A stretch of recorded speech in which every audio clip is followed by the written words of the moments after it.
Isla never liked mirrors. Not because she was ashamed. Well, maybe a little. But because they always reminded her of what people saw first. The chubby girl. The one with round cheeks, thick thighs, and the kind of laugh that people called loud, in a cute way. At 23, she was used to blending into the background. She wasn't invisible, just not the type guys noticed, especially not guys like Jace Callahan. Jace was the kind of man girls whispered about in cafes and dreamed about in bed. Tall, lean, devilishly handsome, with the kind of swagger that came naturally to someone born rich and adored. His family owned half the real estate in the city, and his face had graced more magazine covers than some models. Isla knew him only as a former classmate from university, one of those rare people who shone even brighter in real life. So when he walked into the tiny bookstore where Isla worked, she almost dropped her coffee.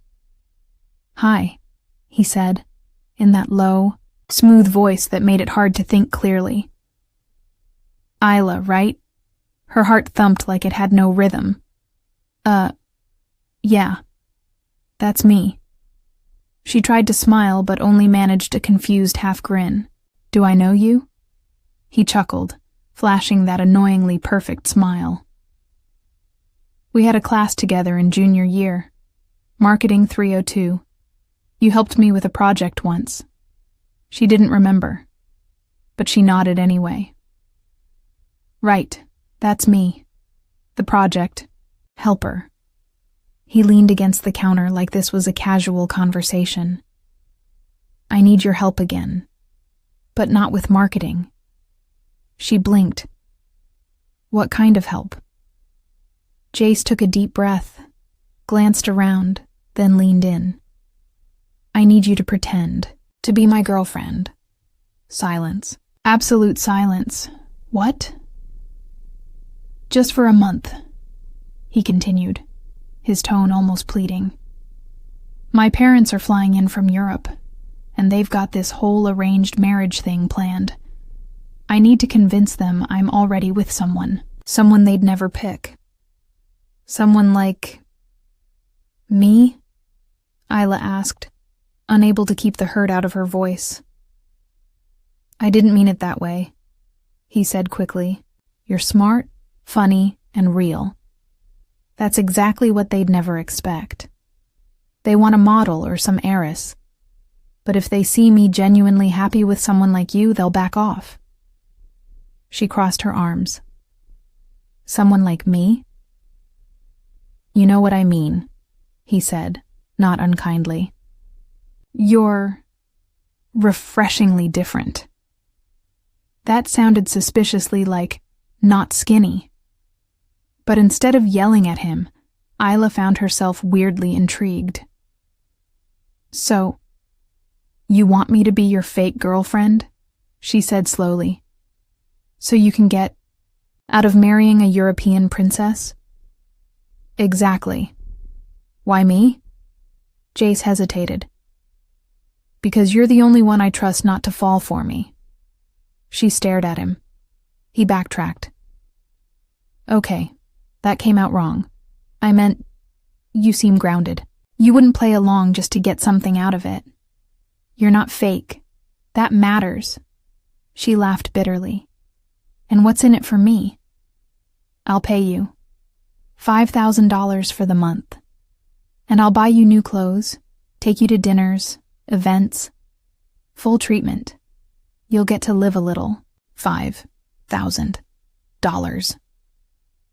Isla wasn't rich. Her job barely covered rent.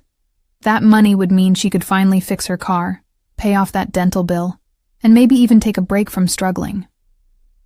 She stared at Jace Callahan, Mr. Perfect, and wondered if the universe was playing some twisted prank. "Fine," she said finally, "but we make rules." "Of course," he said, visibly relieved. "No kissing, no feelings, no strings." "Exactly," Isla replied. If only it were that simple. The first week was surprisingly easy. Jace picked her up in a sleek black Mercedes. handed her a shopping bag with designer clothes. "It's part of the image," he said, and whisked her off to dinner at the kind of places Isla had only seen on food blogs. He held her hand in public, introduced her as his girlfriend, and even called her babe, with such effortless charm that it almost sounded real. But it wasn't. It was a role. A game. Isla reminded herself every single day. Still, it was hard to stay detached when Jace kept looking at her like she mattered. One night, after an art gallery event where she'd nervously clung to his arm and smiled through conversations she barely understood, they sat in his car in silence. Rain tapped gently on the windshield. "You were great tonight," he said, turning to face her. She glanced at him. "I mostly just smiled and tried not to trip in heels." He chuckled. "Exactly. That's what rich people do at these things." She laughed, relaxing. Then his voice softened. "My mother liked you." Isla blinked. "Wait. She believed it?" "Yeah," he said. "She said she hadn't seen me this relaxed in years." That made something flutter in Isla's chest. "It's weird," she murmured, watching the raindrops slide down the window. "Pretending to be something you're not. But sometimes it feels nice. Like I get to borrow someone else's life for a while." He was quiet for a moment. "I know exactly what you mean." She turned to him. "Do you really not want to marry the girl your parents picked?" He shook his head. "I've never believed in that kind of love. Arranged, strategic. I want something real. Not just two rich families shaking hands over a contract. And yet, here we are, with our own contract," she teased. He grinned. "Touché." But the truth lingered in the air. Isla didn't want to admit it. But every time Jace smiled at her in front of others, every time he whispered something funny during events, or placed a protective hand on her lower back, something in her wanted to believe it was real. The worst part? He was so good at pretending, she couldn't tell if he felt it too. The turning point came 2 weeks later, at Jace's birthday party. It was a private rooftop event, filled with champagne, music, and people, wearing outfits that cost more than Isla's rent. She wore a dark green dress he'd picked out for her, and for once, she felt beautiful. Confident, even. Jace couldn't take his eyes off her. "You clean up nice," he whispered into her ear, his breath warm against her skin. "You paid for the dress." "Don't act surprised," she said, trying to sound cool, even though her heart was doing backflips. Later in the evening, while Jace talked to some business associates, a girl in red cornered Isla near the bar. "You're the new flavor, huh?" she said, sipping her drink. "Excuse me?" The girl rolled her eyes. "Don't take it personally. Jace goes through these phases. You're just not his usual type." "Clearly," Isla said coolly. "Look, I'm sure you're sweet and all," the girl continued, "but he's not going to keep pretending forever. Just don't fall for him, okay?" Isla wanted to throw her drink in the girl's face, but she didn't. She just walked away, her chest tight. Later that night, when the guests had left and the rooftop was quiet, she stood near the railing, staring at the city lights. Jace joined her, holding out a glass of wine. "You okay?" he asked gently. "Do you ever get tired of it?" she asked. "All the fake smiles, the games, the pretending?" He sighed. "All the time." She looked at him. "Then why do it?" "Because sometimes," he said, "you have to pretend to find what's real." There was something in his eyes, something that made her pulse race. Before she could stop herself, she asked, Is any of this real? He didn't answer right away. Then, he leaned in slowly, giving her time to pull away, and kissed her. Soft, tentative, but full of meaning. When he pulled back, he whispered, "That felt real." Isla's heart slammed against her chest. This wasn't part of the contract, and yet, for the first time, she wanted to take. The kiss changed everything. After that night, neither of them talked about it, but everything felt different. The way Jace looked at her, the way his fingers brushed hers when no one was watching, the way he lingered longer when hugging her goodbye. They were still pretending.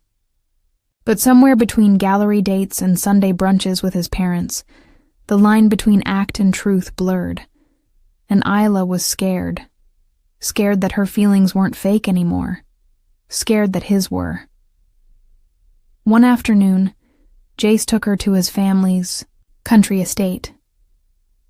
"They want to see that we're serious," he explained, adjusting his sunglasses while driving. "They're still pressuring me about the engagement." "Are they still pushing you toward the heiress?" Isla asked carefully. "Madeline?" "Yeah. She's the daughter of a family friend, Harvard grad, model, speaks 3 languages, basically the human resume." Isla looked out the window. "Sounds like your type." He glanced at her. "She's not." She didn't respond. The estate was like something out of a fairy tale. White stone fountains, manicured lawns, and waitstaff offering lemonade on silver trays. Isla felt out of place in her floral dress, even though Jace kept telling her she looked stunning. Everything seemed perfect. Until she overheard the conversation. She had stepped away to take a call from her brother when she heard Jace's mother speaking sharply behind a hedge. "This isn't going to work, Jace. That girl is sweet, but she's not one of us." "Mom, I told you, I care about her." Jace's voice came, calm but strained. His mother scoffed. "You're playing a part, and she clearly believes it. Just end this before she gets hurt." Isla's throat tightened. She stepped back silently, her phone still pressed to her ear, even though she'd hung up the call. She had to leave. Now. That night, she sat on the edge of her bed in silence, staring at the contract they'd signed, 3 weeks earlier, printed on printer paper, signed with a flourish and a smirk, 1 month. No real emotions, no real relationship. It had started as a joke, but it didn't feel like one anymore. She thought about Jace's kiss, the way he looked at her when no one else was around. Was that real? Or was he just a better actor than she'd imagined? Her phone buzzed. "Jace, you okay? You've been quiet all day." She stared at the screen, then typed, "Isla, we need to talk, tomorrow." The next morning, they met at their usual spot, an old cafe tucked in a quiet corner of the city, the place where everything had started. Jace smiled when he saw her. "Hey, you look beautiful." She didn't smile back. He noticed. "What's wrong?" "I heard you talking to your mother," she said quietly. His expression changed instantly. "Isla, you told her it was just an act," she continued, her voice tight. "You said I believed it. Like I'm just some girl playing house in a life she doesn't belong in." He reached for her hand. "I didn't mean it like that. I didn't want her to pressure me into anything else. I was protecting us. Protecting you," she said. "You could have told me. You could have let me in." He leaned back, pain flickering in his eyes. "I didn't know how." She looked at him, heart breaking. Then let's end it. The contract's almost up anyway. Jace flinched. Is that what you want? Isla swallowed. It's what we agreed on. He didn't stop her when she stood up and walked away. But as she stepped outside, the tears finally fell. A week passed. 7 days without Jace. Isla thought the silence would make things easier. It didn't. Every little thing reminded her of him. The smell of coffee, the sight of black cars, the memory of his laugh, his smirk, the way he touched her like she mattered. The contract was over, but her feelings weren't. She tried to distract herself, worked extra shifts, binged dramas, avoided social media, but nothing filled the emptiness in her chest. Worst of all, part of her still hoped he'd call, that he'd show up at her door and tell her it wasn't just a game. But he didn't. Not until the following Friday. Isla was closing up the bookstore when the door chimed. She didn't even look up. Sorry, we're closed. I'm not here for a book, came his voice. Her head snapped up. Jace stood there looking less polished than usual. No suit, no slicked back hair. Just jeans, a hoodie, and eyes that looked like they hadn't slept in days. I know I'm probably the last person you want to see, he said. She crossed her arms. What do you want, Jace? He stepped closer, nervous for once. I came to say I'm sorry. For what exactly? For making you feel like you didn't belong. For not telling you what was really going on. For being too scared to admit that I wasn't pretending anymore. Her heart jumped. What are you saying? He took a deep breath. I thought I was doing this to avoid love. But somewhere along the way, I fell for you. Silence stretched between them. Isla blinked. Is this another part of the act? He shook his head. No contract. No lies. Just me, telling you that the best thing I ever did was walk into this bookstore and ask you to fake date me. She laughed bitterly. It sounds ridiculous when you say it out loud. I know, he said, but nothing about you has ever been ridiculous. You've always been real. You made me feel like I didn't have to wear the mask anymore. Isla looked away, her voice barely a whisper. Do you even know what it's like? To constantly feel like the backup plan? He stepped closer. You were never second choice. To me. Not for a second. Her eyes met his.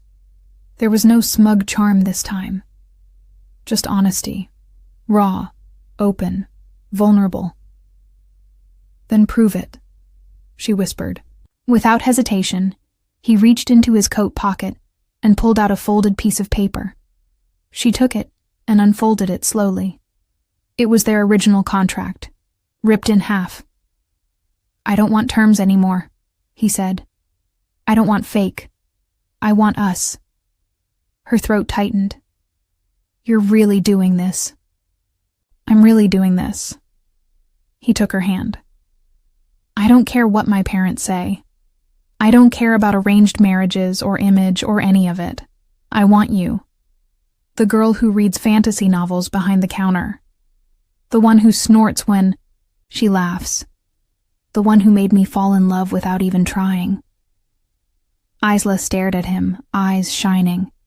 Then finally she whispered, Then kiss me. For real this time. He did. And this time, it wasn't part of the deal. Let me know when you're ready for part 5, Public, Proud, and Official, where their love faces its final test in front of everyone and triumphs. Would you like me to continue? banjanoi.co-chat-gpt John Noi Tuyet Lam. Doi.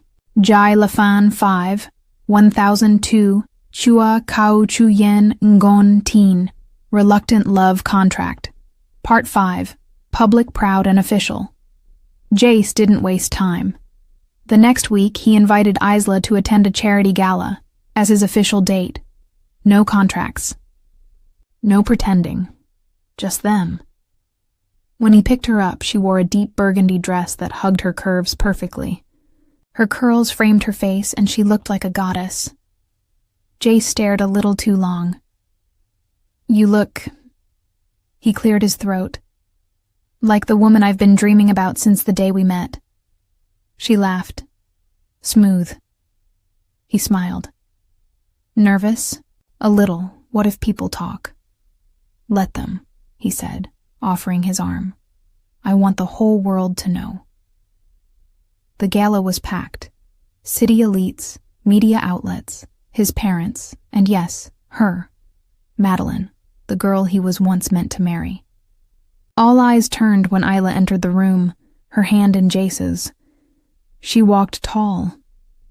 This time, she wasn't playing a role. This time, she was exactly where she belonged. Jace introduced her to investors, friends, politicians. He didn't let go of her hand once. She wasn't just his date, she was his choice. Even when his mother pulled him aside, tension in her face, he didn't waver. You're sure about this? She asked. I've never been more sure of anything, he said. She doesn't come from our world, Jace. Maybe that's exactly why I love her. His mother went quiet. Then, to his surprise, she gave a faint smile. She's strong. She looked me in the eye tonight. Not many do. Jace blinked. Is that approval? It's acceptance, she said, turning away. For now. It was more than he expected. When he returned to Isla, he found her on the balcony, taking a breath.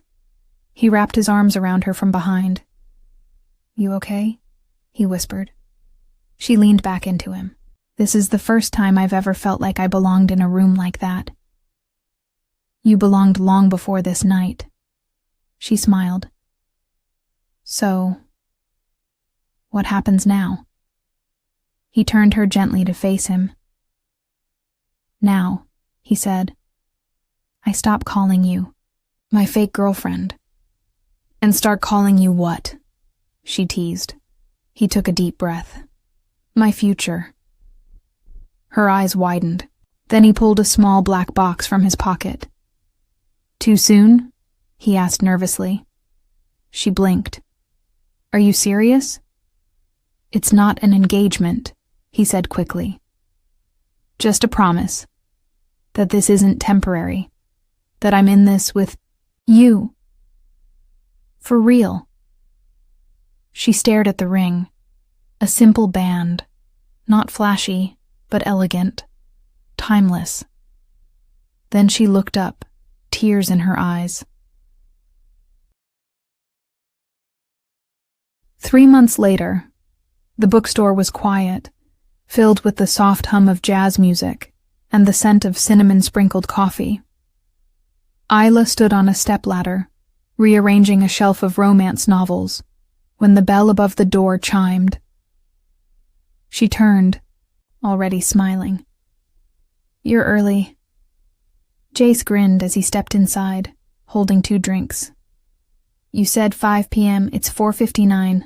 Technically, I'm late. She rolled her eyes and climbed down. He handed her a coffee. Thank you, sir. She took a sip. Extra whipped cream. You do listen. I listen when it's important, he said, then leaned in and kissed her forehead. Their relationship had become quieter now. Less fireworks, more comfort. The kind that wraps around your chest and makes you believe that maybe, just maybe, this is what home feels like. They'd faced questions. People still whispered. Some tabloids still tried to twist their story. But Isla didn't care anymore.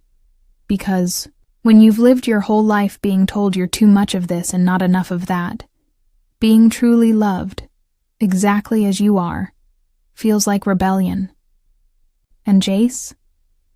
He had become her loudest act of rebellion and her softest place to fall. He helped her expand the bookstore's online presence. She encouraged him to leave the family business and start a creative agency of his own. Together, they grew. Not into new people, but into more themselves.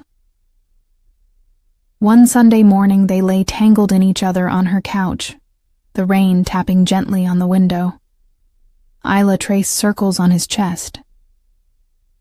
"Do you ever think about how weird this all is?" she asked, softly. He glanced down. "You mean how I pretended to date you, so my mom would leave me alone, but ended up falling madly in love?" "Exactly that," she said with a laugh. Jace smiled. "We never made sense on paper. Which is why I think we work," she whispered. "We're not a spreadsheet. We're a story." "And I'd read us again," he said, turning to face her. Over and over. On the anniversary of the day they signed their ridiculous love contract, Jace did something entirely unexpected. He recreated the moment. Same bookstore, same silly grin. But this time, he walked in holding a crisp white envelope. "I brought a new contract," he said, eyes twinkling. Isla narrowed her eyes, teasing. "Please don't make me fake date you again. I'm very busy." He laughed and handed her the envelope. Inside was a handwritten letter. Not a contract. Not a list of terms. Just 3 simple words, written in his familiar scrawl. "Marry me, Isla." She looked up at him, stunned. He shrugged. "I know it's not traditional, but nothing about us ever was." "No ring?" she joked, blinking back tears. He pulled out a ring box. "Of course I brought a ring. I'm not a complete idiot." She didn't even look at the ring before wrapping her arms around him. "Yes," she whispered into his chest. "Yes, yes, yes." Epilogue. 1 year later. Their wedding wasn't grand. Just close friends, fairy lights, wildflowers, and a bookstore aisle turned into a makeshift altar. Isla wore a vintage lace dress. Jace cried during his vows, when they danced their first dance to a soft acoustic version of Can't Help Falling, In Love. The guests didn't clap. They just watched, in quiet awe, as 2 imperfect people held each other like they'd finally found where they belonged. And in that moment, every fake touch, every pretend smile, every staged photo from the past felt like stepping stones to this, to something real, to a love that had never needed a contract in the first place.